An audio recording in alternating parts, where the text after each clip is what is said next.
سیدنا عمر کا چل کر آنا اور یہاں پر جا کے نماز ادا کرنا اس شہر کی عظمت کو اجاگر کرتا ہے۔ دوسری بار معراج کی رات بروز جمعہ صلاح الدین ایوبی کے ہاتھوں اس شہر کا دوبارہ فتح ہونا بھی ایک بہت بڑی نشانی ہے۔ بیت المقدس کا نام قدس قرآن سے پہلے تک ہوا کرتا تھا۔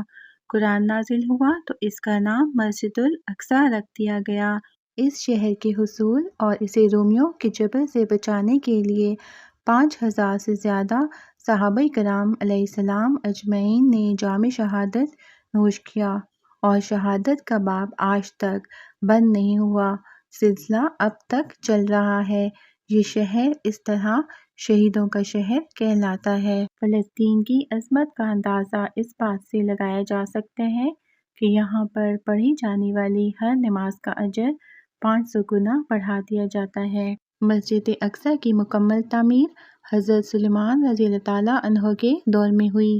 حضرت سلیمان رضی اللہ تعالیٰ عنہ اللہ کے جلیل القدر پیغمبر تھے جن کی سلطنت مشرق سے مغرب تک پھیلی ہوئی تھی، اور آپ نے نہ صرف انسان پر بلکہ جنات، چرند پرند اور ساتھ میں حیوانات پر بھی آپ کی حکومت تھی۔ جنات آپ کے تابع اور فرما بردار تھے۔ اللہ تعالیٰ نے جنات کو حضرت سلیمان رضی اللہ تعالیٰ عنہ کے تابع بنا دیا تھا، جو کہ حضرت سلیمان رضی اللہ تعالیٰ عنہ کے دور میں ان کی ہر حکم کی تعمیل کرتے اور بڑے بڑے کام سر انجام دیا کرتے تھے۔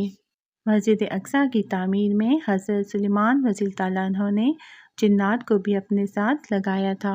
مسجد کی تعمیر آپ کے بادشاہ ہونے کے بعد ہی شروع کر دی گئی تھی۔ تقریباً 40 سالوں میں مسجد کی تعمیر مکمل کی گئی تھی۔ مسجد کی تعمیر کے دوران آپ نے تعمیر کی جگہ پر ایک شیشے کا حجرہ بنایا ہوا تھا جس میں آپ عبادت کیا کرتے تھے۔ آپ اپنے عصا کے سہارے کھڑے رہتے اور اپنی عبادت میں مشغول رہا کرتے تھے۔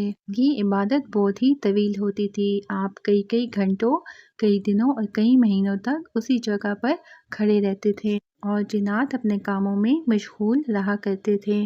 جب حضرت سلیمان رضی اللہ تعالیٰ عنہ کو یہ علم ہوا کہ آپ اس دنیا سے رخصت ہونے والے ہیں تو آپ نے اللہ تعالیٰ سے فرمایا کہ کچھ ایسا معجزہ کر دیں کہ جنات کو میری روح قبض ہونے کی اور اس دنیا سے رخصت ہونے کی خبر نہ ہو اور وہ اس مسجد اقصیٰ کی تعمیر کا کام مکمل کر دیں۔ لہٰذا اسی حجرے میں جب آپ عبادت میں مصروف تھے، آپ کی روح کو قبض کر لیا گیا۔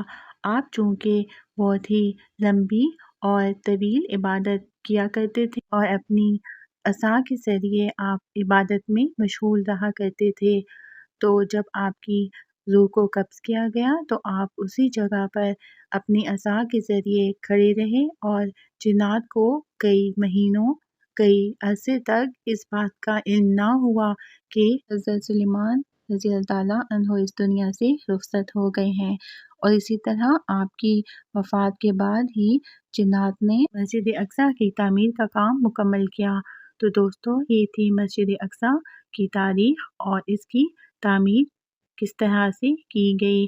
اب ہم آپ کو مسجد اقصیٰ کے موجودہ حالات کے بارے میں بتائیں گے۔ تو دوستو، اب یہ سوال پیدا ہوتا ہے کہ حماس اور اسرائیل آپس میں کیوں لڑ رہے ہیں؟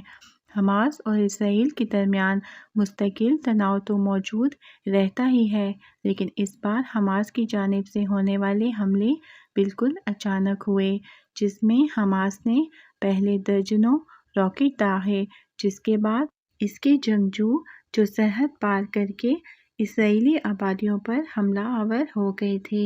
یہ زمینی حملے زیادہ تر جنوبی اسرائیل میں ہوئے ہیں، جن کی سوشل میڈیا پر نظر آنے والی ویڈیوز پر دکھایا گیا کہ متعدد افراد موٹر سائیکلوں، پیدل اور گاڑیوں پر سرحد پر موجود رکاوٹیں عبور کرنے کے بعد اسرائیل میں داخل ہوئے۔ اسرائیلی میڈیا کے مطابق حماس کے جنگجوؤں کے اسرائیل میں داخل ہونے کے بعد جنوبی علاقوں میں ان کی اسرائیلی فوجوں سے مسلح جھڑپیں ہوئیں۔ فلسطینی اکثریت پسندوں نے متعدد فوجی چوکیوں پر حملہ کیا اور ان کے جنگجوؤں نے متعدد اسرائیلی فوجیوں کو یرغمال بنا لیا۔ حماس کی پولیٹیکل بیورو کے نائب سردار سارے الارونی نے کہا ہے کہ قابض اسرائیل جنگ کا مقصد الاقصی کے خلاف شروع کیے گئے فلسطینی قوم اور ہمارے مقدسات کی آزادی ہے۔ ہم یہاں اور وہاں کے مطالبات کے لیے نہیں لڑ رہے ہیں، ہم ایک مظلوم قوم ہیں جسے دشمن سے آزادی حاصل کرنے کی جنگ ہے۔ اسلامی تحریک مزاحمت حماس کی طرف سے اسرائیل پر حملوں اور اسرائیل کے جوابی حملوں کے تناظر میں دنیا بھر سے رد عمل سامنے آ رہے ہیں۔ تو یہ تھی مسجد اقصی کی تاریخ اور آج کل کے موجودہ حالات کی معلومات۔ امید ہے آج کی ویڈیو آپ کو پسند آئی ہوگی۔